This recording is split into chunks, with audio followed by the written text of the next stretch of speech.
Bonjour, my name is Michelle Thompson. I am a tribal citizen of the Pokagon Band of Potawatomi Indians. The first time I heard about Standing Rock and the Dakota Access Pipeline was through a Facebook post. It showed the Standing Rock youth protecting their water.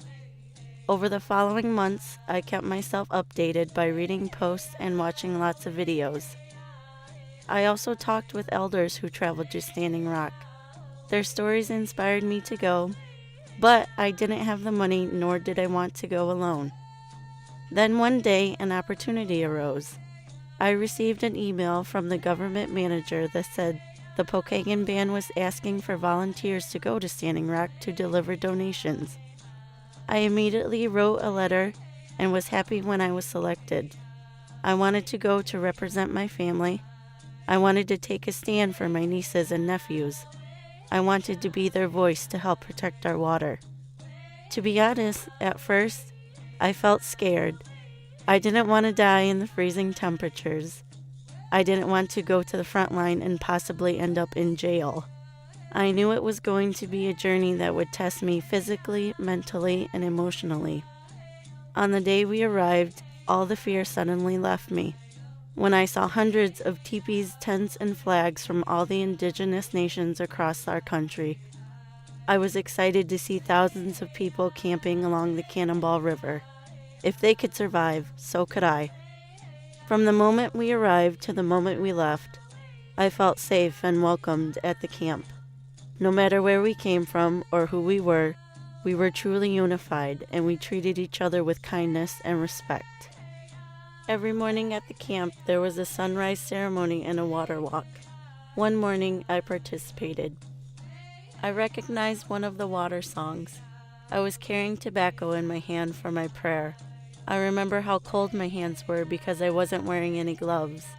As we went down the steep hill, the men grabbed our hands to help us, and they'd warm our hands as we went along. It was such a simple, kind gesture, but it spoke volumes to me. The men protected the women so we could pray for the sacred water. When we reached the river, I sent out my prayer for the camp and another for my family back home. I thought about my aunt and my grandma who have walked on, and in that moment I felt that they were there with me at the water praying. Aunt Sharon stepped in when Grandma passed away, when I was only 6 years old. In fact, this past summer was my first water walk back home. It was powerful. We'd stop at each body of water and pray with our sema. Another significant moment at Standing Rock was in the food tent. I remember chatting with an older man seated next to me. Alicia asked, "Do you know who he is?" "No," I said. "Should I?" The man turned to me and said, "My name is the Thunder Before the Storm. My English name is Clyde Bellacourt. I was a part of AIM." I asked, "What was AIM?" He went to his tent and brought back a book. We flipped through it while he told me the story. Afterwards, he signed the book and gave it to me. That night, a winter storm was coming in as we were making plans to leave for Michigan.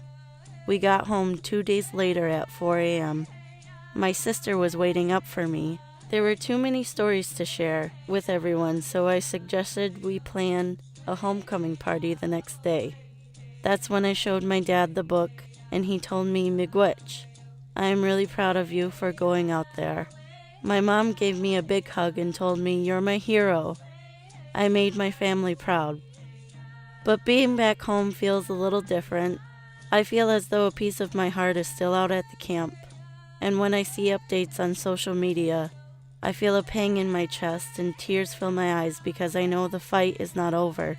Our people will rise. Our existence is our resistance. Our people will remain.